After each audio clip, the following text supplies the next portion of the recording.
Alors, je laisse la parole à Pasteur Marjorie. Soyons attentifs.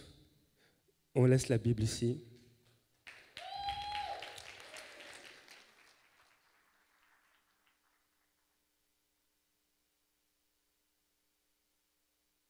Oui, je veux prier. Seigneur, je te dis merci. Seigneur, nous te disons oui à ton processus. Seigneur, merci pour ce que tu vas faire parce que ta gloire va être manifeste. Et je prie aussi pour Pasteur Marjorie. Seigneur Père, Seigneur, tu la soutiens dans le mandat que tu lui donnes afin de nous encourager, afin de nous partager une parole pertinente venant de toi, venant de ta parole. Fortifie-la dans le nom de Jésus. Seigneur, merci Père. Amen. Amen. Est-ce que vous voulez bien vous lever avec moi? Alors que Pasteur Bruno priait, j'ai ce chant qui est venu sur mon cœur. J'ose pas dire aux musiciens de venir, est-ce que tu connais « Nous t'adorons, Père, dans ton temple, nous t'adorons en esprit et en vérité. Tu habites nos louanges, nous t'adorons en esprit et en vérité. Nous t'adorons, ô Père, dans ton temple. Nous t'adorons en esprit et en vérité. Tu habites nos louanges, nous t'adorons en esprit et en vérité, car un jour près de toi vaut mieux que 1000 ailleurs. Je désire habiter dans ton temple, car un jour près de toi vaut mieux que 1000 ailleurs. Je désire habiter dans ta maison, Seigneur. Car un jour près de toi vaut mieux que 1000 ailleurs. Je désire habiter dans ton temple, car un jour près de toi vaut mieux que 1000 ailleurs. Je désire habiter dans ta maison, Seigneur. Je désire habiter dans ta maison, Seigneur. Seigneur, ce matin, on veut juste encore se souvenir que tout est à propos de toi, que tout est pour toi, Seigneur. Rien ne se compare à toi. C'est ta présence dont on a besoin ce matin. C'est toi que nous voulons ce matin. Seigneur, on veut prendre conseil auprès de toi. Et tu ouvres les cœurs, Seigneur, afin qu'on reçoive profondément ta parole et qu'on change, qu'on soit transformé dans le nom de Jésus. Alléluia. Amen. Alléluia, on peut s'asseoir. Merci beaucoup, Anne. Je fais rarement ça sur le qui-vive comme ça. D'habitude, je les avertis. Mais ce matin, je ne l'ai pas fait. Je n'avais pas le chant. Alors, Ça va bien? Oui, oui, ça va. Dieu est bon. Amen. Dieu est bon. Ce matin, on va parler de sujets où on va juste s'examiner, regarder où est notre position, demander pardon à Dieu et se réaligner. Amen. Alors que je me préparais, le Seigneur m'a parlé de 3 choses qui ouvrent directement la porte à l'ennemi dans nos vies. Et ce matin à la prière, je leur disais, j'ai pas le goût de parler de ça ce matin, on peut-tu parler d'autre chose? Mais le Seigneur, il sait pourquoi on doit adresser des choses du royaume. On doit adresser les vraies choses pour changer réellement. De nos jours, on a beaucoup de formations. On a beaucoup d'informations, mais peu de transformations réelles. On aime être au courant, de savoir communiquer les choses, mais on ne se laisse pas transformer par Dieu réellement. Et si on se laissait transformer réellement par Dieu, il y a beaucoup de choses qui changeraient. Ce que je réalise avec Jésus, c'est que quand on vient se plaindre à lui, quand on veut lui adresser des choses, c'est nous qui l'adresse après. Jésus ne nous laisse pas comme on est parce qu'il nous aime. Il nous transforme. Et si on marche avec Dieu, qu'on a l'Esprit de Dieu, on a besoin d'être transformé. Si on dit qu'on a l'Esprit de Dieu et qu'on n'est pas transformé, il faut se poser des questions. Il faut s'examiner. Il faut pleurer devant Dieu. Dernièrement, j'ai quelqu'un qui me disait... je prie, puis je ressens plus Dieu. Je lis ma Bible, puis je me sens plus interpellée.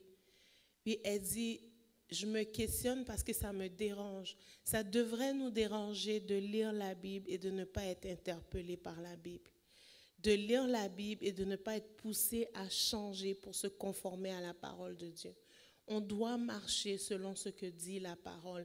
Et on doit croire Jésus sur parole. Amen. Ce qui est écrit dans la Bible, si on lit, la Bible nous dit dans 1 Pierre, si on lit, on doit aussi se laisser transformer, que la parole ne rentre pas en nous et qu'on reste sans être transformé, sans être changé par elle. La Bible parle d'auditeurs oublieux. La Bible va parler de femmes qui reçoivent la parole et que ça sort sans descendre. On a besoin de se connecter réellement. Donc, ce qu'on sait, on a besoin de l'emmener jusqu'à notre cœur et que notre cœur décide de s'y aligner et qu'on marche dans l'esprit. Donc, quand je dis cœur, je parle de notre âme qui a besoin de s'aligner, de ramener les choses à la perspective divine et de vraiment changer. On a besoin de changer. Si on a fait un type d'erreur plusieurs fois et qu'on y retourne sans arrêt, sans prise de conscience, sans transformation, sans changer, il y a à se poser des questions. Est-ce que je suis vraiment chrétien? Parce qu'on a besoin de marcher selon les préceptes de la parole. On a une boussole, on a un guide, on a la parole de Dieu. Et c'est soit on ne la lit pas, soit on la lit sans exercer ce qu'elle dit, parce qu'on ne croit pas à la puissance de ce qu'elle dit. Et là, on a un problème. Ça veut dire qu'on est devenu religieux.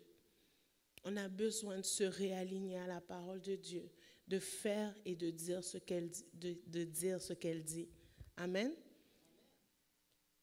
Alléluia. Alors ce matin, on va parler de 3 choses qui ouvrent les portes directement à l'ennemi. Mais je vais m'arrêter sur la première, puis on verra après. Donc, dans le processus de croissance dont on parle dans l'Église, depuis le début de l'année, on dit on est rentré dans un processus de croissance. On est rentré dans ce chemin ensemble qu'on va faire pour dire, Seigneur, change-moi. J'ai besoin d'être transformé. Ma prière ces derniers temps, c'est de reconnaître que Jésus, il est le plus beau des fils de l'homme, de le contempler, mais aussi de laisser sa beauté imprégner ma vie. Si je peux dire qu'il est le plus beau des fils de l'homme et que sa beauté, sa personne, qui il est, alors que je veux le représenter, ça n'infuse pas ma vie, je ne prends pas exemple sur lui et que je marche comme je veux, j'ai un problème parce que je dois représenter Christ partout où je vais aller. Donc c'est pareil pour tous les chrétiens. En tant que chrétien, on doit représenter Jésus. C'est pas normal qu'on fréquente des lieux et qu'on passe des années là puis que les gens ne savent pas qu'on est chrétien. On est en sourdine, on est des souterrains. Dieu ne nous a pas appelés à faire ça, il nous a appelés à être mis en lumière, en hauteur et qu'on nous voit. Donc, il faut dire aux gens que vous êtes chrétiens. Il faut parler de Jésus. Dites-le ce que Jésus a fait dans vos vies. Des fois, on rentre dans des saisons qui sont plates parce qu'on ne parle pas de Jésus. On ne se remémore pas les témoignages dans nos vies. On ne se remémore pas ce qu'il a fait de bien. Et l'ennemi est très bon pour nous ramener ce qui ne va pas, pour nous faire voir tout ce qui ne fonctionne pas. Mais quand on fait ça, quand on commence à voir ce qui ne fonctionne pas, on oublie que Dieu est à l'œuvre et qu'il est en train de faire de grandes choses dans nos vies. Et que même les petits détails, il en est conscient et qu'il veut intervenir. Amen. Mais par contre, par rapport au péché, laissez-moi vous dire qu'il y a soit tu changes pas. On ne peut pas dire, je péchais 3 fois dans la semaine, maintenant je suis rendue à 1 fois, je suis correct. C'est faux ça. Ça, c'est un mensonge. Dans le péché, il n'y a pas d'amélioration. Il y a je change, je ne fais plus, je suis transformée. J'ai Christ en moi, j'arrête. Ça se peut qu'on tombe de temps en temps, comme dit l'apôtre Paul, on bronche. Mais de dire que tu marches dans le péché, mais il y a amélioration, ça n'a pas changé. OK?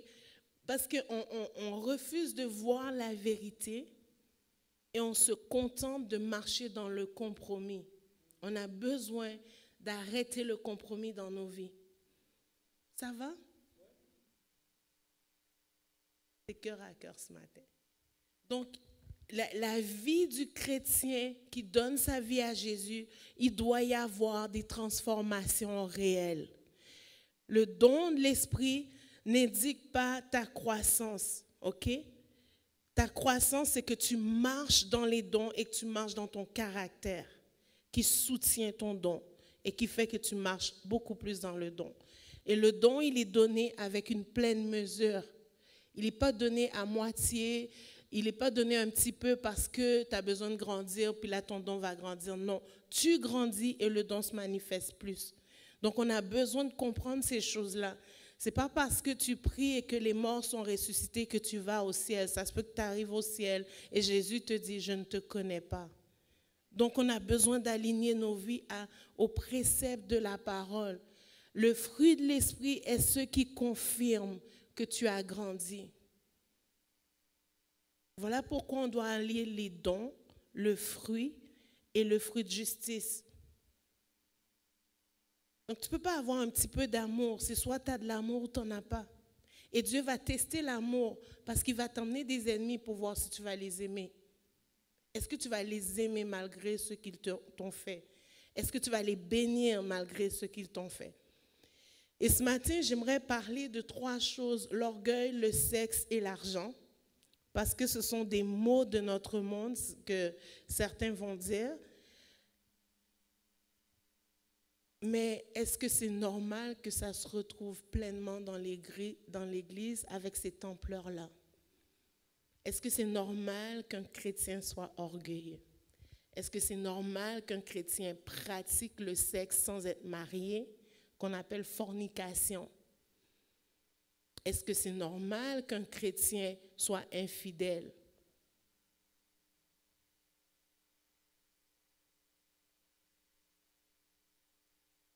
Est-ce que c'est normal qu'on ait une grâce tellement puissante et qu'elle ne soit pas capable de nous maintenir dans la pureté? Parce que la Bible dit quoi? La grâce nous rend capables de. C'est une forte puissance de Dieu qui nous rend capables de dire non. Est-ce que c'est normal que nous ne soyons pas capables de nous dire à nous non? Et d'accepter le nom de quelqu'un. Je veux parler aux jeunes hommes ici. Les ados, vous êtes là. Je parle aux jeunes hommes. Quand une jeune fille te dit non, ça signifie non. On est dans, il y a un fléau d'agression sexuelle dans les universités en ce moment parce que les jeunes hommes ne savent pas se maîtriser. Et je sais que je parle à des jeunes hommes qui sont supposés être chrétiens, donc il n'y en a pas parmi nous. OK? Ce n'est pas au carrefour des nations que ça se passe. Mais je veux vous dire que si une jeune fille te dit non, ne me touche pas l'épaule, ne touche pas son épaule. Si elle te dit ne me tiens pas la main, ne tiens pas sa main. Un non, ça veut dire non. La Bible dit, pour tout, la Bible a une réponse. La Bible dit que ton oui soit oui, que ton non soit non. Ce qui vient après vient du diable. Donc le fait que tu insistes, ça vient du diable.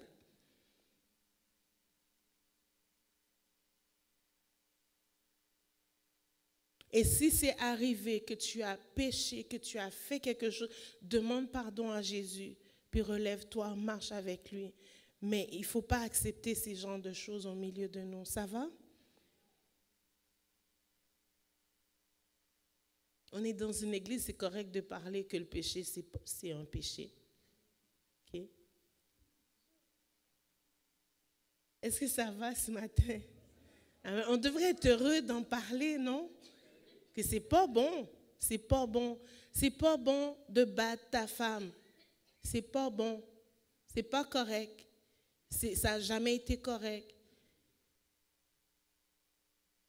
Je ne sais pas d'où on peut voir qu'on peut exercer notre autorité en exerçant une violence ou une force démesurée. Ce n'est pas bien. La société condamne ça et dans l'Église, on doit condamner ça aussi. Et si on l'a déjà fait, il faut demander pardon et il faut restaurer c'est à toi de restaurer la confiance. Si tu as fait le mal à ton épouse ou à ton époux, c'est à toi de restaurer la confiance.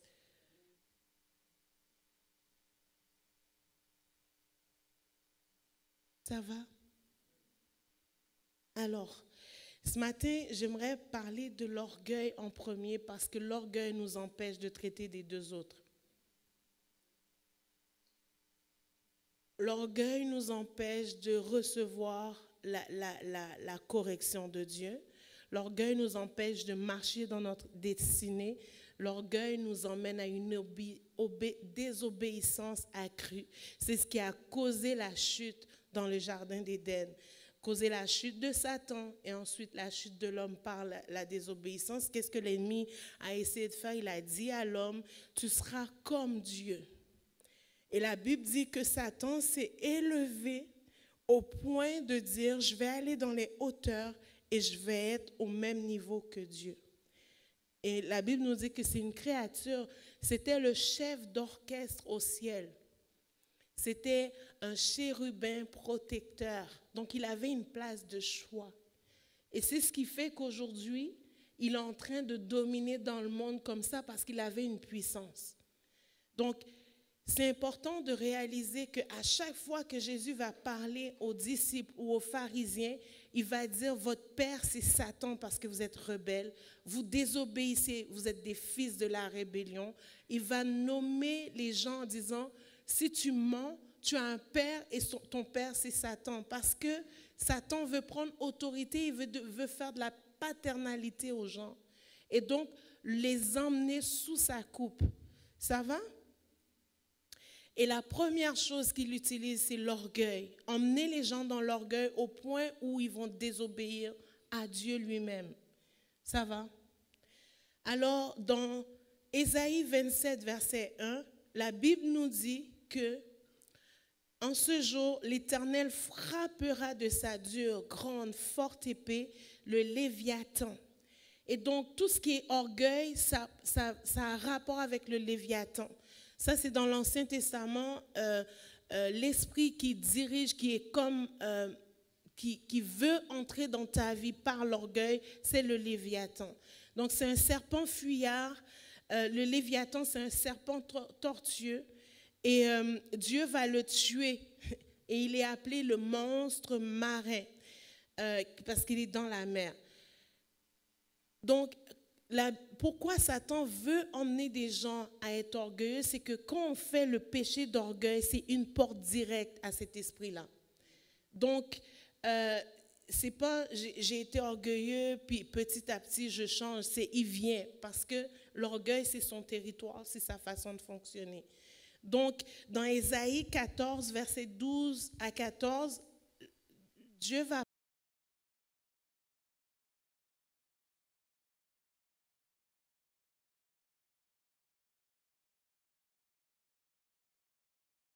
ciel. Ok, c'est second 21, moi j'ai lu second, mais c'est bon. Astre brillant, fils de l'aurore, tu es abattu à terre, toi, le vainqueur des nations. Tu disais en ton cœur, je monterai au ciel, j'élèverai mon trône au-dessus des étoiles de Dieu, je m'assirai sur la montagne de l'assemblée à l'extrémité du septentrion, je monterai sur le sommet des nues, je serai semblable au Très-Haut. Mais tu as été précipité dans le séjour des morts, dans les profondeurs de la fosse. Donc la Bible nous donne un résumé ici de ce qui s'est passé avec Satan quand il s'est levé, qu'il a cru qu'il pouvait aller au-dessus et se mettre semblable à Dieu de la même hauteur que Dieu. Et donc, il a été précipité dans le séjour des morts. Et le but de l'ennemi aujourd'hui, c'est d'emmener des gens avec lui.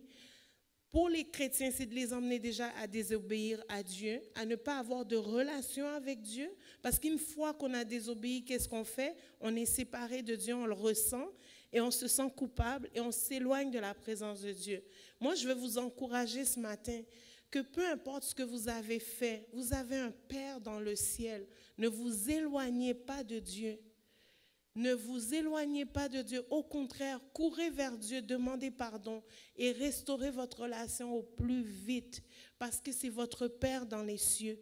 Vous n'avez pas pour père le diable parce que vous avez accepté Christ dans vos cœurs.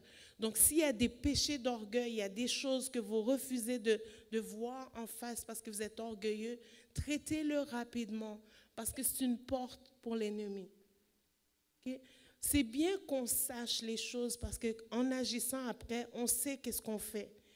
Et puis, j'aimerais dire à quelqu'un aujourd'hui, tu ne tombes pas dans le péché par hasard. Tu prends une décision à chaque fois. Ça peut être à la dernière minute que tu décides, mais c'est toi qui décides. Tu peux dire non. C'est toi qui décides. Quand tu pêches, ce n'est pas la faute de quelqu'un d'autre. On ne peut pas se déresponsabiliser du péché. Mais on peut revenir à Dieu et demander pardon. Right? Dans 1 Pierre 5, verset 5, ça dit, « De même, vous qui êtes jeunes, soyez soumis aux anciens, et tous, dans vos rapports mutuels, revêtez l'humilité. » Ça dit quoi? « Car Dieu résiste aux orgueilleux, mais il fait grâce aux humbles. » J'écoutais un homme de Dieu cette semaine, puis il disait, si Dieu résiste aux orgueilleux et qu'il fait grâce aux humbles, si on est orgueilleux, on a un méchant problème. Parce que si Satan nous résiste, on peut aller vers Dieu. Parce qu'il nous dit résister au diable et il fuira loin de nous. Si ça persiste, on peut faire appel à Dieu. Seigneur, envoie tes anges. Mais si Dieu lui-même te résiste,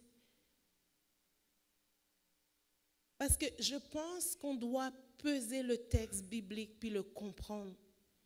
La Bible dit que Dieu résiste aux orgueilleux. Ça veut dire que tu peux prier des heures, tu peux être aussi spirituel que tu peux sembler, mais si tu es orgueilleux, tes prières vont plafonner. Ta vie personnelle, il n'y aura peut-être pas de résultat. Et donc, on a besoin de s'examiner puis dire, Seigneur, est-ce que j'ai de l'orgueil?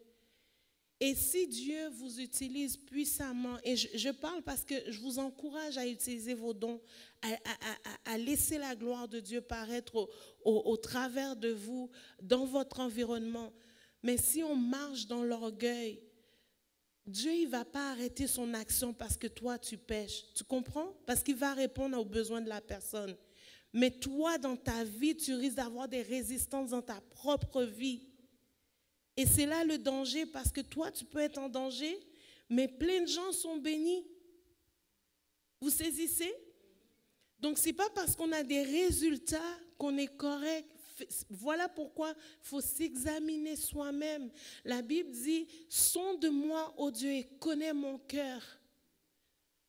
Regarde en moi, vois si j'ai une mauvaise voie et conduis-moi dans la voie de l'éternité. Sonde-moi, ô Dieu. Puis c'est une prière que vous pouvez faire régulièrement. Revérifiez votre marche, revérifiez votre vie. Je ne dis pas d'être nombriliste, puis tout le temps, est-ce que je suis correct? D'être insécure, ce n'est pas ça que je dis. Mais c'est de marcher réellement avec Dieu. De ne pas marcher comme si on n'avait pas un Père au ciel. Ce matin, je veux vous exhorter à vous reprendre. Vous pouvez décider que vous reprenez, puis vous reprenez votre vie. Vous êtes responsable de ce que vous faites. Ça va? Alors, ce matin, on va parler un peu de Saül, puis je vais vous faire comme juste la différence entre Saül et David, la fin de la vie de David et la fin du ministère de Saül. Comment est-ce que Dieu lui a retiré le trône à cause de la désobéissance? Mais non seulement ça, il y avait des choses qu'il a dit dans ses propres paroles qui ont montré de l'orgueil. Et il a eu des actions qui ont prouvé qu'il y avait de l'orgueil qui était rentré dans sa vie. Et Saül a été choisi. Tout comme on a dit que David était beau et délicat, Saül, on a dit qu'il avait une tête au-dessus de tout le monde, qu'il était un grand, beau jeune homme et qu'il était beau. Mais autant David a eu un processus dans le désert avec les brebis, autant Saül n'a eu pas de processus. Vous saisissez? Donc ce matin, Pasteur Bruno vous a parlé de processus. Je vous encourage à vivre le processus que Dieu a mis dans votre vie parce qu'elle produit l'humilité. Saül, le peuple n'a plus voulu être juste avec un prophète et des juges qui viennent lui dire quoi faire, qui viennent lui parler. Ils ont dit à Samuel, nous on est tannés, on veut un roi comme les autres peuples, comme les autres nations. Merci, Pasteur Bruno. Dans 1 Samuel, on voit ça dans 1 Samuel 7, 1 Samuel 8, où est-ce que là, dans 1 Samuel 8, le peuple commence à refuser d'écouter la voix de Samuel. Puis ils ont commencé à dire, les autres peuples, quand on fait la guerre, les autres peuples, eux, ils ont un roi qui les emmène à la guerre. Nous aussi, on ne veut pas que ce soit Dieu qui nous emmène à la guerre. On veut un roi. On veut un homme qui nous emmène à la guerre. Puis Samuel va dire à Dieu. Puis Samuel, en fait, il vieillit. On dit, avant Samuel, il n'y avait pas de voix prophétique en Israël. Et il y a eu Samuel, vous connaissez son histoire, son appel, Dieu l'appelle. Il était avec le vieux Élie. Où est-ce que, je dis le vieux, mais bon, le sacrificateur Élie, qui lui dit, va écouter la voix de Dieu. Je vous fais vraiment un résumé. Et donc Samuel entend la voix de Dieu pour la première fois. Et donc il retourne se coucher, on lui dit la prochaine fois, dis ton serviteur écoute. Donc la troisième fois qu'il entend la voix de Dieu, il va dire, parle Seigneur, ton serviteur écoute. Et Dieu commence à lui parler pour le peuple. Dieu lui donne des choses majeures. Il a dû même parler à Élie de ses fils qui faisaient des sacrilèges aux portes du temple, qui faisaient des échanges avec les sacrifices que les gens amenaient pour faire leurs sacrifices. Lui, il faisait des échanges d'argent. Les deux fils d'Élie faisaient ça à la porte. Et donc, Samuel a dû traiter ça jeune, de dire à son mentor, si je peux dire, tes fils là. Puis il a fallu qu'Élie le force parce qu'il dit, il le respecte, il ne veut pas lui dire que ses fils font des choses graves et ça va amener un problème sur tout le peuple. Et donc Dieu va reprendre les fils d'Élie, mais ça se passe mal pour eux là, parce qu'ils ont emmené le peuple à pécher. Ok, ça va? Je vous fais un historique.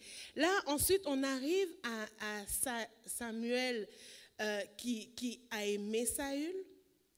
Ok, non. Je retourne dans la vie de Samuel. Samuel vieillit et donc il met ses fils comme juges en Israël. OK? Parce que lui, il vieillit.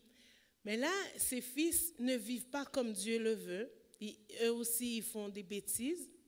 Et donc, Samuel se retrouve, il y a juste lui, il est vieillissant et il doit juger le peuple, il doit prendre soin du peuple. Et là, les gens commencent à se lever, à dire, nous, on veut un roi aussi. Nous, on va à la guerre, on sait qu'on gagne, mais on veut un roi. Et donc là, Samuel, il dit, mais non, il va voir Dieu, il dit, il me rejette. Et Dieu va lui dire ceci, c'est pas toi qu'il rejette, c'est moi qu'il rejette. Donc, qu'est-ce que Dieu va lui dire? Et je veux vraiment que vous saisissiez, Dieu va lui dire, toi, trouve-leur un roi, établis un roi. Il donne la responsabilité à Samuel. En tout cas, si Dieu me demande ça, je vais lui dire, toi-même, choisis ton roi. Comme ça, il risque de choisir des David. Vous saisissez? Vous allez voir que plus tard, parce que Samuel a fait un choix, un jeune homme, une tête plus haute, il a des goûts, Samuel, right? Et donc, plus tard, quand il va devoir choisir David, il va avoir le même dilemme. Les frères de David sont des costauds, beaux jeunes hommes, puis ils cherchent quelqu'un qui ressemble à Saül. Vous saisissez? Il a un cœur. Et à un moment donné, Dieu va même lui dire, arrête de pleurer sur... Il aimait Saül, arrête de pleurer sur Saül parce que je l'ai rejeté. Mais pourquoi Dieu a rejeté Saül vu qu'il était beau? Et d'un coup, comme ça, il a été choisi, il s'est mis à prophétiser. Il n'y a pas eu de processus. On l'a choisi, il s'est retrouvé avec les prophètes, il prophétisait. On va dire d'où le dicton « Saül est-il parmi les prophètes » dans 1 Samuel, je pense dans 1 Samuel 10, entre 1 Samuel 9 et 1 Samuel 10, on va dire cette phrase-là. OK? Je vous encourage à le lire, c'est passionnant. Et donc, on arrive maintenant il y a comme une bataille contre Amalek. Et là, ça, c'est dans 1 Samuel 15, 1 Samuel 14, 1 Samuel 15. Dieu va dire, tu vas tout vouer par interdit et tu ne laisses personne. Et qu'est-ce que Saül va faire? C'est qu'il se ramasse en guerre et il commence à craindre le peuple. Qu'est-ce qu'ils vont penser de moi? Et il va le dire de ses propres mots, j'ai eu peur du peuple. Et l'orgueil amène la peur des hommes parce qu'on a peur de ce qu'on aura l'air. Et Dieu ne veut pas qu'on crée les hommes. Il dit que vos genoux ne fléchissent que devant moi. Ça va? Alors, on arrive ici dans 1 Samuel 19, 22, on voit que... 1 Samuel 8, 19 à 22, on voit que Dieu choisit Saül. Ensuite, dans 1 Samuel 9, versets 1 à 2, on nous parle de l'origine de Saül. Saül va même dire, je suis le plus petit de ma tribu de Benjamin et je suis de la plus petite ville. On le voit comme s'il était humble quand même. Hein? Mais il y a quelque chose dans le cœur qui... Vous savez, la Bible dit, quand il y a quelque chose dans le cœur, donne du temps, puis un jour, tu vas le voir se lever. Donc, il y a des choses qui apparaissent tout de suite, puis il y en a d'autres, c'est le temps qui le révèle. Et l'orgueil, des fois, c'est ça. Ça demeure enfui jusqu'à ce qu'on ait une situation où ça peut se révéler. Donc, observez vos vies, observez autour de vous. Quand on commence à être bien, à avoir une gloire, comment on réagit quand il y a de la gloire? Est-ce qu'on va la donner à Dieu? Est-ce qu'on va accepter que quelqu'un d'autre ait la gloire alors qu'on a fait le travail? Ou on va vouloir paraître puis prendre nous-mêmes la place? Ça va? Alors, dans 1 Samuel 10, au verset 24, c'est là que Samuel va dire, « Voici celui que l'Éternel a choisi. Il n'y a personne dans tout le peuple qui soit semblable à lui. » OK? Vous voyez la phrase? C'est comme ça qu'on établit Saül. Déjà, on le gonfle. Il n'y a personne dans tout Israël semblable à lui. C'est comme ça qu'il rentre sur le trône. Alors que David, on l'a envoyé tuer Goliath. Ça va? On l'a envoyé se battre, right? Ça va? OK. On retrouve Saül quelques années plus tard à ne pas obéir à Dieu. Et c'est de ça que je veux parler rapidement ce matin. Il va dire dans 1 Samuel 15, on est rendu dans 1 Samuel 15, au verset 12, ça dit qu'il se leva de bon matin pour aller vers lui. Là, on parle de Samuel qui va de bon matin devant Saül parce que Dieu l'avertit, il lui dit, lève-toi, va voir Saül parce que moi je l'ai rejeté. Puis lui, il panique là, c'est son homme Saül, il l'aime Saül, vous comprenez? Le dilemme de Samuel, vous ne voulez pas être dans ses souliers là, à ce moment-là. Et donc, au verset 12, il dit, on vient dire à Samuel, Saül est allé à Carmel, et voici, il s'est érigé un monument. À Carmel, il y a un haut lieu pour Dieu. Et Saül s'est érigé un monument. Puis il s'en est retourné. Et passant plus loin, il est descendu à Gilgal. Donc Samuel est allé auprès de lui pour lui dire, qu'est-ce que le bêlement de brebis et de bœuf que j'entends? OK? Qu'est-ce qui se passe? Puis il dit, c'est parce que le peuple a décidé de garder il n'a pas pris le blâme sur lui. Vous saisissez ici? Ce n'est pas sa faute. C'est le peuple qui a décidé de prendre des biens, de garder les meilleures brebis et de les sacrifier à Dieu. D'où vient le texte où Dieu dit vaut mieux l'obéissance, l'obéissance vaut mieux que les sacrifices. Parce que ce qu'il emmène comme motif, c'est que le peuple voulait prendre les meilleurs. Vous savez pourquoi il sort ça? Parce qu'il y a une loi qui dit que tu donneras les prémices à Dieu. Ton premier fils, ton premier bœuf, tes premiers récoltes, tout ce qui est premier. Et lui, il emmène ça devant Dieu, il dit, c'est à cause de la loi. Ils veulent emmener les meilleurs à Dieu pour faire un sacrifice. Mais qu'est-ce que Dieu avait demandé? C'est ça qu'il faut faire. Saisissez? Donc, il y a une perfide, il y a quelque chose de perfide derrière sa façon de faire pour excuser son action et remettre la faute sur le peuple. Ce n'est pas le peuple qui décide, c'est toi le roi. En tout cas, je vous fais l'histoire, d'accord? Donc, il dit, afin de les sacrifier, et écoutez ça, à l'Éternel, ton Dieu, ce n'est pas son Dieu à lui, c'est le Dieu, c'est la faute du peuple, et c'est le Dieu de Samuel maintenant. À l'Éternel, ton Dieu, et le reste, nous l'avons dévoué par interdit. Mais Dieu a dit de tout dévouer par interdit. Puis là, Samuel va lui dire, arrête là, parce que je vais te dire ce que Dieu a dit, lui. Et c'est à cause de ça que Saül a perdu le trône.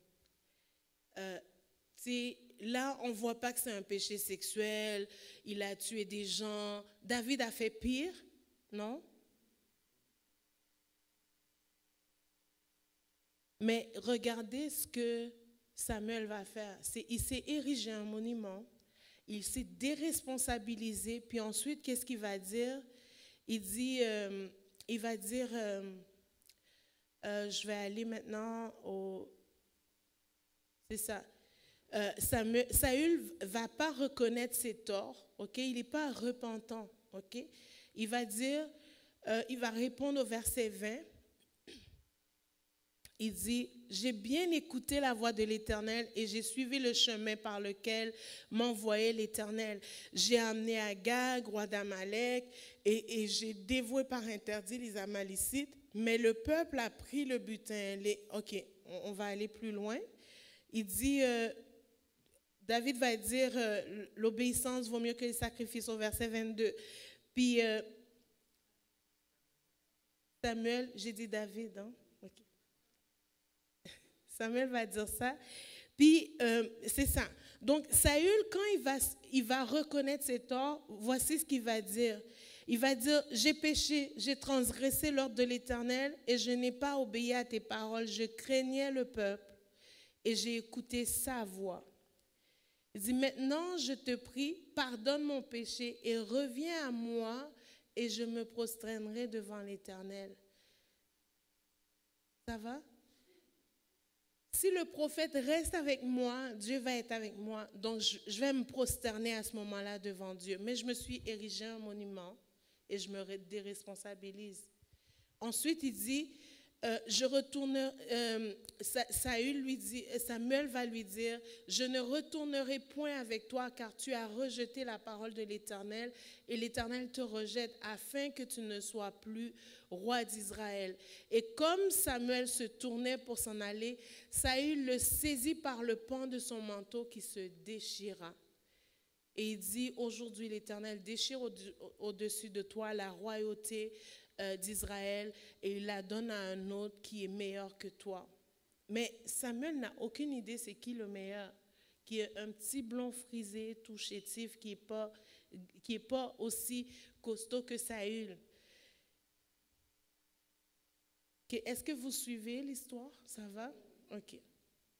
Donc là, on voit pourquoi Dieu enlève la royauté à Saül et il va dire, je me suis trouvé quelqu'un de meilleur. Et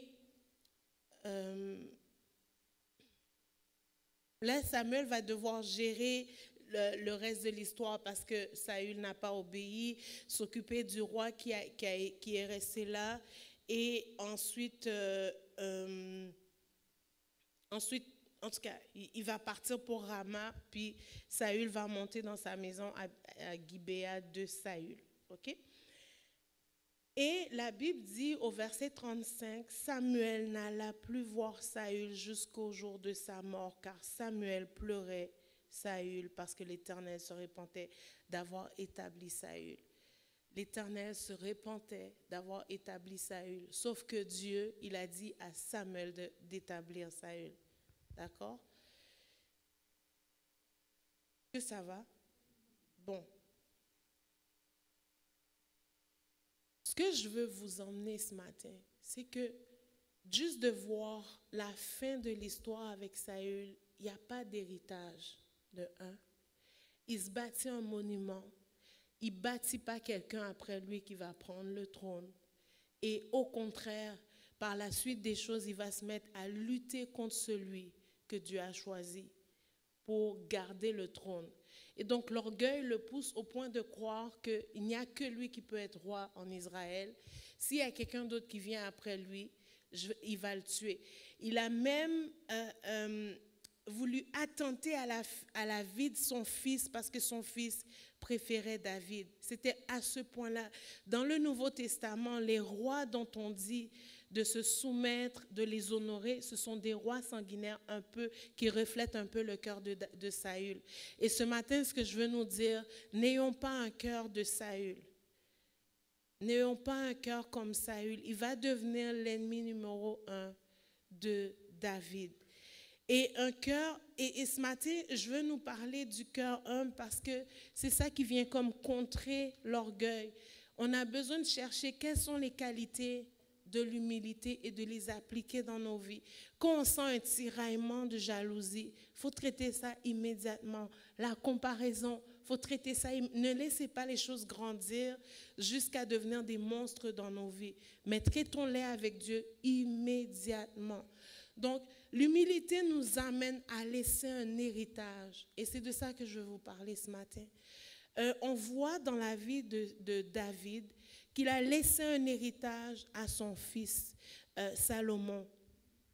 Il a laissé un héritage, mais non seulement ça, il a formé son fils pour qu'il puisse faire la royauté de la bonne façon. La façon dont Salomon faisait le ministère ou était roi, c'était avec sagesse. Sauf que dans sa propre vie, les conséquences du péché de son père ont eu quand même leur place. Et donc, moi, je vais vous parler de deux choses ce matin, et c'est juste des applications, ok?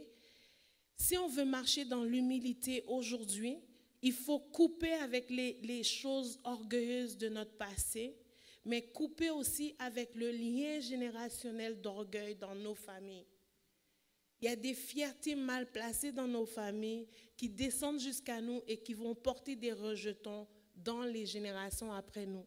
Donc, même si on marche humblement, l'héritage d'orgueil peut quand même passer si on ne le coupe pas. Ça va? Donc, ça, ce sont des choses qu'on doit traiter rapidement. Dire, Seigneur, est-ce que j'ai des liens générationnels et que ça a un rapport avec l'orgueil dans ma famille? Nous, on est une tribu de royauté, on était des rois. Donc, on a un port de tête, on a une façon de s'habiller différente des autres. Oui, c'est correct. Il y a des choses qui sont de beaux héritages de nos familles. Mais quand c'est lié avec des esprits méchants, quand c'est lié avec des esprits de Saül, on coupe ça dans nos vies. Ça va? Donc, la façon de les emmener dans la prière, c'est juste de dire, Seigneur, je me sépare de l'orgueil qui vient de génération en génération. Je m'en sépare physiquement, spirituellement, émotionnellement, mentalement, sexuellement, s'il y a eu des situations de sexualité débridées dans nos familles. Il faut se couper de ces choses-là. Je le fais au nom de Jésus. Et pendant que je le fais, je m'assois calmement et je demande au Saint-Esprit, est-ce qu'il y a quelque chose que le Saint-Esprit puisse le révéler et qu'on puisse le traiter avec lui? Parce que lui va révéler. Est-ce qu'il y a eu des rituels pour garder ça dans la famille?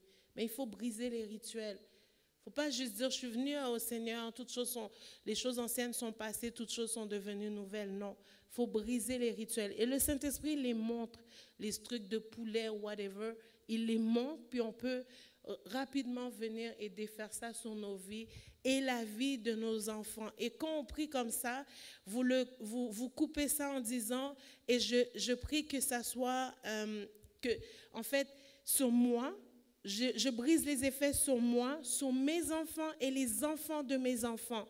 Ça, c'est dans Ésaïe 60. On va voir que Dieu va dire, je vais bénir toi, tes enfants et tes petits-enfants. Pourquoi? Parce que la malédiction va jusqu'à 4 générations. Mais la bénédiction, à partir de toi, va jusqu'à 1000 générations. Donc, c'est important de briser ça sur tes enfants et les petits-enfants et de croire que ces 4 générations-là, à partir de toi, c'est brisé. Ça va?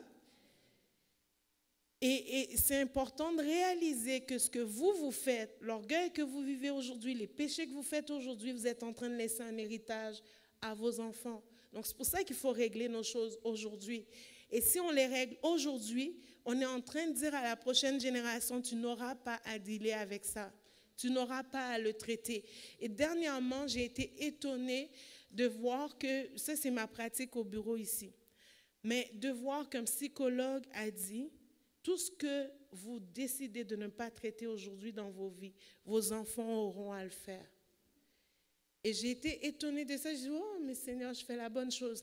Parce qu'on a besoin d'être réel avec soi, de dire, OK, j'ai un comportement que je ne comprends pas, puis ça m'est imposé. Pourquoi?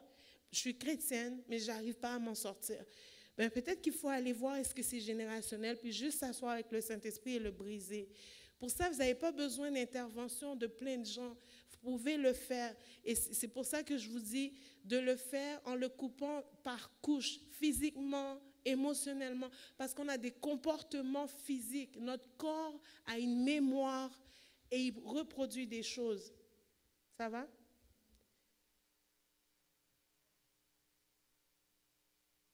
Alors, si vous avez déjà commis certains péchés et que vous retournez dans les mêmes tentations, votre corps a une mémoire puis va avoir tendance à aller vers, parce qu'on est fait de chair et la Bible dit que la chair, on ne doit pas lutter puis diminuer, j'ai un petit peu de chair, c'est de mourir.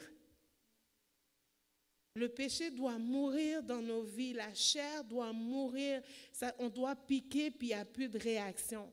Donc, c'est ça qu'on doit comprendre. On ne doit pas dealer avec le péché, on ne doit pas résister au péché, on doit fuir ce qui nous tente.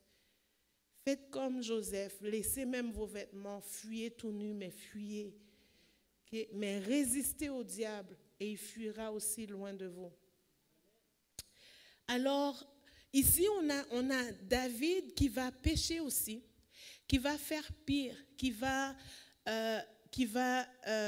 là, je vous ai donné Saül quand Samuel lui a dit, Dieu s'est retiré de toi, la royauté c'est fini. Il dit, reste avec moi et puis je vais me prosterner à ce moment-là.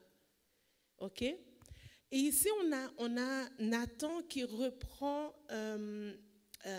David et qui va lui dire, écoute, si jamais on t'apprenait puis là, il dit, il y a un homme qui a une brebis, c'est sa seule brebis. Puis là, il lui brosse le tableau, il dit, puis là, quelqu'un lui a volé sa brebis. Puis ensuite, quelqu'un a tué le... Puis là, David, il est estomaqué, il dit, il faut tuer cet homme-là. Puis il dit, mais c'est toi. Puis, qu'est-ce que David va dire? La Bible dit qu'il prend le sac, il se met à se repentir. Puis il revient à Dieu. Il ramène son cœur à Dieu. Qu'est-ce que Saül a fait? Reste avec moi, malgré mes fautes. Je sais que j'ai péché. Reste avec moi. Puis si tu restes avec moi, je vais aller me prosterner devant Dieu. Il ne demande pas pardon. Il dit, je reconnais que j'ai fait quelque chose de mal. Reconnaître qu'on a fait quelque chose de mal, c'est une étape. Mais après, il faut se repentir. Et ici, on voit David qui se repent. Et à la fin de sa vie, Dieu va lui faire... Là, on en a un, Dieu a arrêté la royauté à cause de son attitude, de sa désobéissance, de ce qu'il fait. Et on a un autre ici qui arrive jusqu'à la fin de sa vie à la royauté. Et Dieu va lui dire quoi? Je te bénirai, je vais te donner un grand nom. L'humilité produit des bienfaits énormes dans nos vies. Et Dieu bénit l'humilité. Il dit, il fait grâce aux humbles. David a fait plein de choses mauvaises. Et Dieu va lui dire, tu ne vas pas construire. Il dit, j'ai envie de te faire un temple. Parce que tu m'as donné des palais, tu m'as donné la paix dans mon royaume. Et c'était un homme sanguinaire. Parce que Dieu a dit, tu es un guerrier. Tes mains ont fait couler le sang. Vous voyez les conséquences? Et quand on regarde ça, tes mains ont fait couler le sang, on pense au fait que David est guerrier. Je vais vous donner une petite anecdote de sa vie. Quand il a su que Saül était mort, celui qui est venu dire « j'ai tué Saül », qui était son ennemi, vous savez, j'ai dit ça, c'est un vrai guerrier. Il a dit, puis raconte-moi comment ça s'est passé. Le gars, il est tout content, il dit, écoute, il y avait l'épée dans son ventre, et là, il allait mourir, et l'ennemi arrivait pour ne pas que l'ennemi le tue. Il m'a demandé de le tuer, et je l'ai fait, c'est moi, voici, je t'emmène sa couronne, je t'emmène ses vêtements, son manteau, c'est moi qui l'ai fait. Il dit, ok, c'est bien. Il s'est levé, il a appelé son chef de... Les ados, vous êtes là? Il a appelé son chef de garde, il a dit, tuez-le, puis il s'est déplacé. Ça, c'est David. Et c'est lui, l'homme selon le cœur de Dieu, à qui Dieu fait grâce. Et à cause de ça, on va dire que c'est à cause de ça, à cause de qu'il a tué, il a été à la guerre. Non, moi je vais vous dire, les conséquences de son péché. Dieu a pardonné David. Mais il n'a pas pu construire le temple. Pourquoi? Il a tué le mari d'une femme sans qu'il n'ait rien fait. La conséquence de ça, ce sang-là, c'est un sang innocent. La Bible dit que le sang innocent crie vers Dieu. Dieu l'a pardonné, mais il n'a pas pu construire le temple. Et donc Dieu, il donne de grandes promesses à ses enfants. Mais il y a des choses qu'on fait qui ont des conséquences. Donc c'est pour ça la parole de Dieu nous dit de veiller sur nos pas, de veiller sur nos mains, qu'on ait des mains pures devant Dieu. Et donc, vous voyez, mais cet homme-là, il laisse un héritage formidable. Salomon, que plein de peuples vont venir, vont lui emmener des biens, vont lui emmener des richesses. C'est le roi le plus riche de l'Ancien Testament. On dit jusqu'à nos jours, hein? Tellement il était riche. Et donc Dieu a laissé un héritage à cet homme-là à cause de son cœur. La Bible dit qu'il avait le cœur selon Dieu, l'homme selon le cœur de Dieu. Donc, je veux nous encourager à trouver les clés de l'humilité, puis à les exercer dans notre relation avec Dieu et dans notre relation avec autrui. Ne pas faire couler le sang innocent. Ça, c'est une des choses dans Proverbes 16, verset 18. Dieu va dire, je hais ceux qui ont le regard hautain, l'orgueil en premier. Ensuite, il va dire ceux qui font couler le sang innocent. Puis il y a une liste comme ça de choses que Dieu dit qu'il a en horreur. Il a en horreur l'orgueil. Donc, quand Dieu pointe quelque chose dans nos vies qu'on doit changer, pour savoir si on est orgueilleux, c'est quand on commence à avoir des discours de non-responsabilité de nos péchés. Des discours de c'est la faute d'un tel, c'est pas ma faute. Prends tes responsabilités, reconnais ton péché, mais repens-toi. Repens-toi promptement et marche avec ton Dieu. Ce matin, je sais que ce n'est pas des sujets joyeux que j'emmène. Je suis désolée. Je ne suis pas désolée. Non, je ne suis pas désolée. Parce que une des choses que Dieu m'a dit, c'est que tu dois emmener les gens à prendre des décisions qui ont un impact pour le reste de leur vie. Donc la décision que tu prends aujourd'hui de ne plus être orgueilleux, de ne plus te déresponsabiliser. Vous savez, on peut avoir vécu des abus terribles dans le passé. Des abus sexuels, des abus verbaux, on nous a battus. Moi, mon père m'a battu au point qu'il m'a dit, aujourd'hui, je te tue. Il y avait la ceinture dans mon cou comme ça. Mais après, j'ai une responsabilité de pardonner, de marcher avec mon Dieu, de l'accepter pleinement dans ma vie et de ne pas reproduire ce qu'on m'a fait. J'ai des enfants, puis des fois, il y a eu des moments où est-ce que j'ai eu le film dans ma tête de ce que je pourrais faire, puis je me suis abstenue. J'ai demandé à mon mari de me mettre dans la voiture pour d'aller se promener, prendre une marche. Pourquoi? Parce que je ne veux pas reproduire ce qu'on m'a fait subir. Mais il y a des fois où l'enfant, tu dis, mais Seigneur, on a dit qu'on ne taperait pas.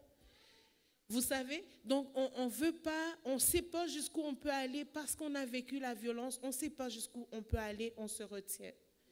Et donc la maîtrise de soi prend place ici. On a besoin du Saint-Esprit, on a besoin du fruit de l'Esprit, ne serait-ce que pour fonctionner dans notre quotidien. Et c'est des choses qu'il faut adresser dans nos vies. Aujourd'hui, j'y arrive à ne pas être violente et tout. Est-ce que c'est une gloire? Non, c'est Jésus qui le fait en moi. Je n'ai aucun mérite. Puis on n'a aucun mérite de ce que Jésus fait dans nos vies. Toute la gloire lui revient à lui. Et on doit se courber devant lui volontairement. Pas si un prophète est à côté de nous, pas si quelqu'un nous approuve ou pas. On n'a pas besoin d'approbation de l'homme pour changer. On a besoin du Saint-Esprit pour changer. On a besoin d'être transformé par la vérité. Et la vérité est que l'orgueil, Dieu a ça en horreur. Dieu a ça en horreur et ça produit un fruit pour les générations après nous. Donc si ça ne te dérange pas d'être orgueilleux, juste pense à tes générations après toi puis décide. Est-ce que tu veux laisser un héritage d'orgueil ou tu veux laisser un héritage d'humilité, d'amour, de paix?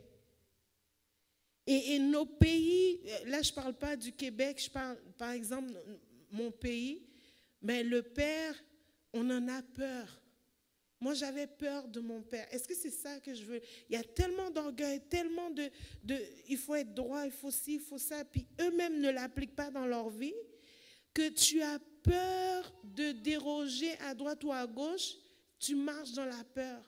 Mais Dieu ne nous appelle pas à marcher comme ça et on ne veut pas laisser un héritage de ça pour nos enfants. Donc, on ne veut pas que nos enfants reproduisent, mais ne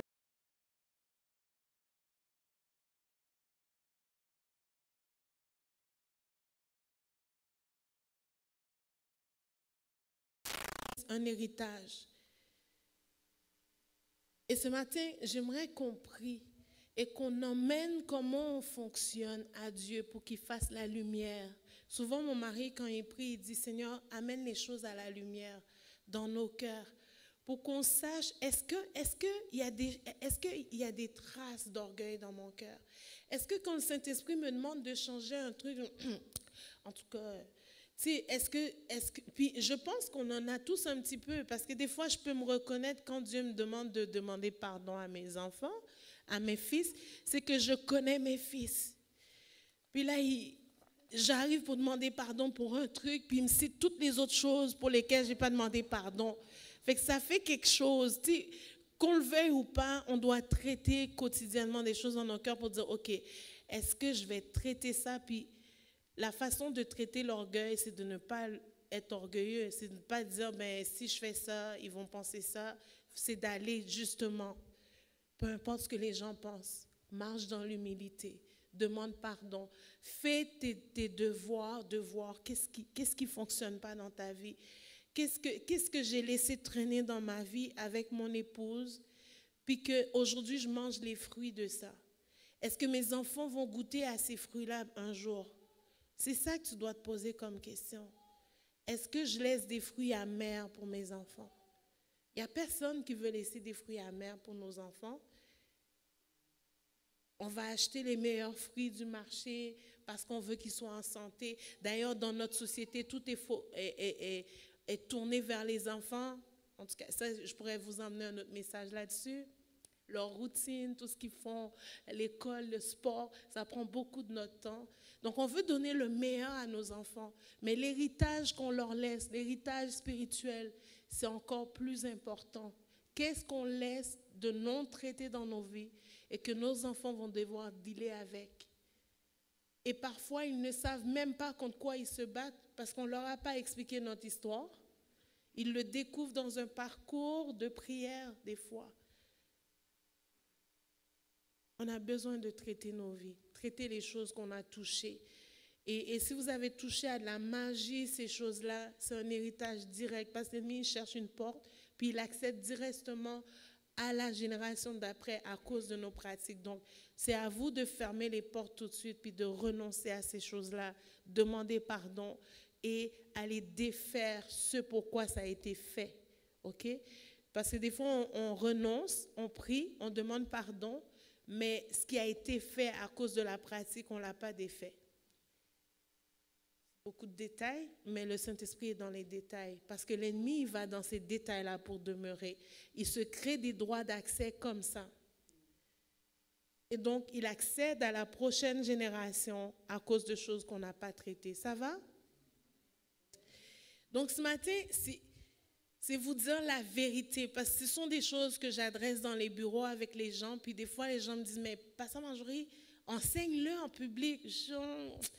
En tout cas, mais ce matin, je veux vous dire, il y a vraiment une réalité. Vous ne vivez pas vos vies pour vous-même. Quand la Bible dit que vous ne vous appartenez pas, vous ne vous appartenez plus. Vous appartenez à Christ et vous avez votre vie aujourd'hui, vous la vivez pour aussi la génération après vous. Vous ne vivez pas pour vous-même. Ça va? Est-ce que ça fait du sens ce matin? Est-ce qu'on peut se lever ensemble et on va prier?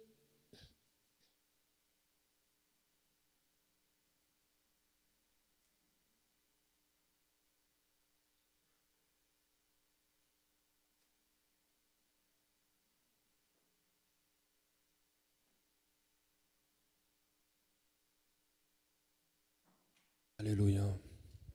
Je vais demander à l'équipe d'afficher le psaume 51. Si on peut avoir un soutien musical, c'est aussi apprécié. Ça nous concerne tous. Quel héritage veux-tu laisser? Parce que tu vas en laisser un, c'est clair. Et on va lire le psaume 51 comme une prière. Il y a des portions peut-être qui vont te concerner. Donne-le à Dieu. Quand Pasteur Marjorie nous enseignait ce matin, je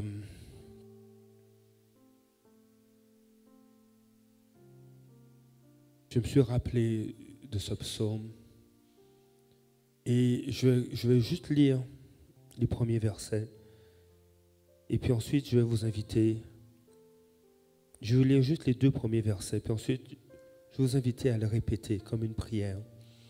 Pas de façon religieuse, mais juste prendre connaissance. David a été rencontré par Nathan. Et puis il a été confronté, il a reconnu sa faute. Au point qu'un psaume a été écrit. Et les 2 premiers versets disent ceci: au chef des chantres, psaume de David. Lorsque Nathan le prophète vint à lui, après que David fut allé vers Bathsheba. S'il y a des choses que tu dois donner à Dieu, saisis cette lecture et dis: Seigneur, je te donne cela. Et chez toi, fais-le encore, si tu dois le répéter, le psaume 51. Et laisse l'Esprit de Dieu. David n'a pas demandé: Seigneur, garde mon royaume, ou que Nathan vienne avec moi devant les anciens de la ville. Mais David a dit: ne me retire pas ton Esprit Saint. Alors je vous invite avec moi à lire ce psaume à partir du verset 3. Ô Dieu, aie pitié de moi dans ta bonté. Selon ta grande miséricorde, efface mes transgressions. Lave-moi complètement de mon iniquité et purifie-moi de mon péché.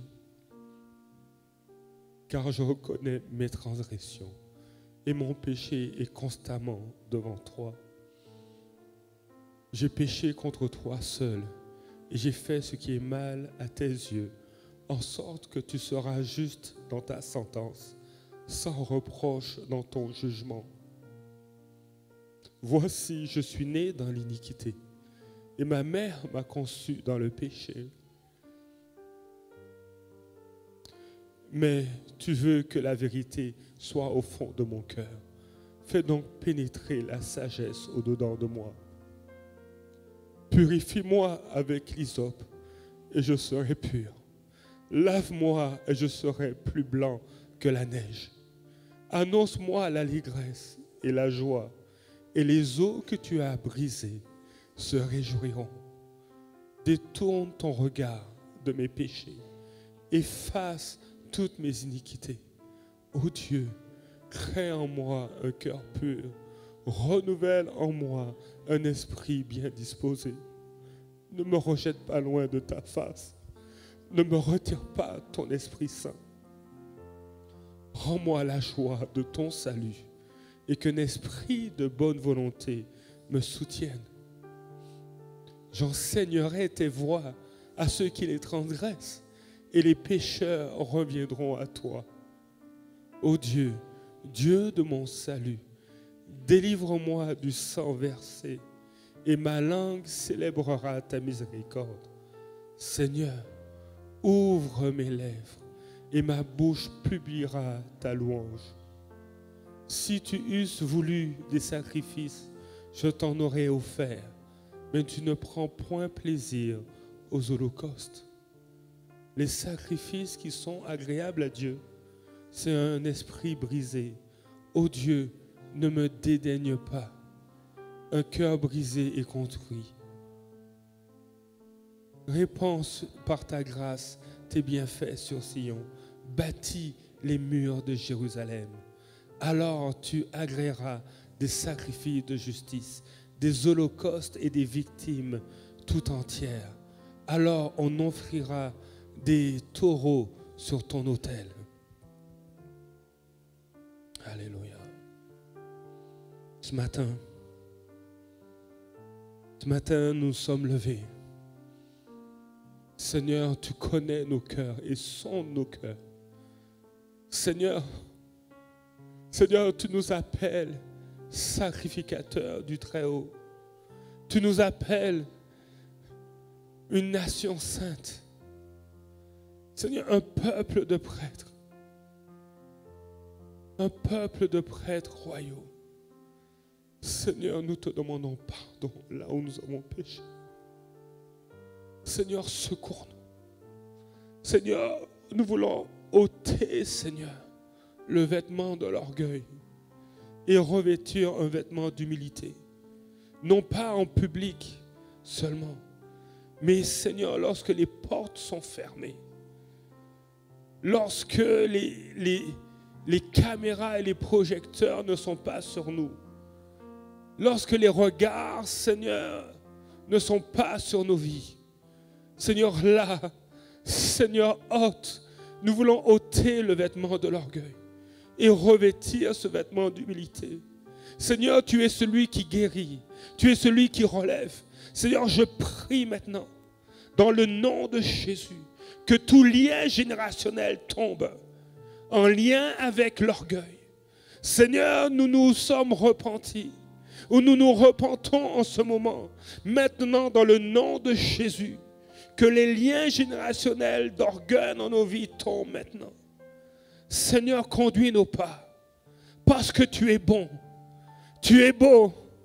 Tu es bon, Père. Tu as pardonné David. Seigneur, tu peux aussi nous pardonner. Et oui, tu peux nous pardonner et tu désires nous pardonner. Parce que, Seigneur, tu as envoyé ton Fils Jésus à la croix. Seigneur, pour mourir et que nous puissions être pardonnés même de l'orgueil. Seigneur, tu fais de nous une armée.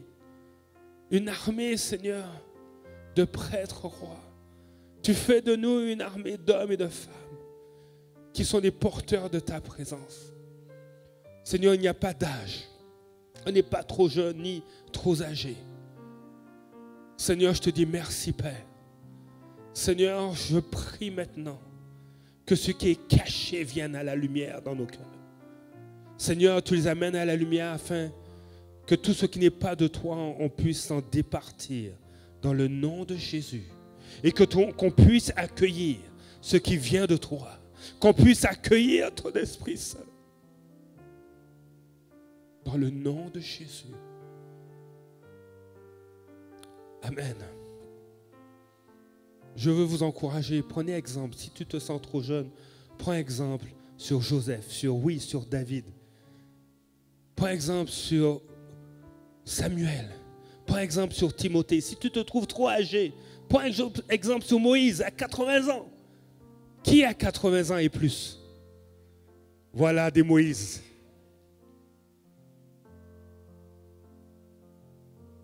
Dieu veut t'utiliser encore. Dieu veut t'utiliser déjà si tu es trop jeune. Il veut déjà t'utiliser et se glorifier après toi. Soyez fortifiés. La présence de Dieu est là. Waouh, elle est là. Que Dieu vous accompagne. Méditez sa parole et rendez des témoignages de ce que Dieu fait.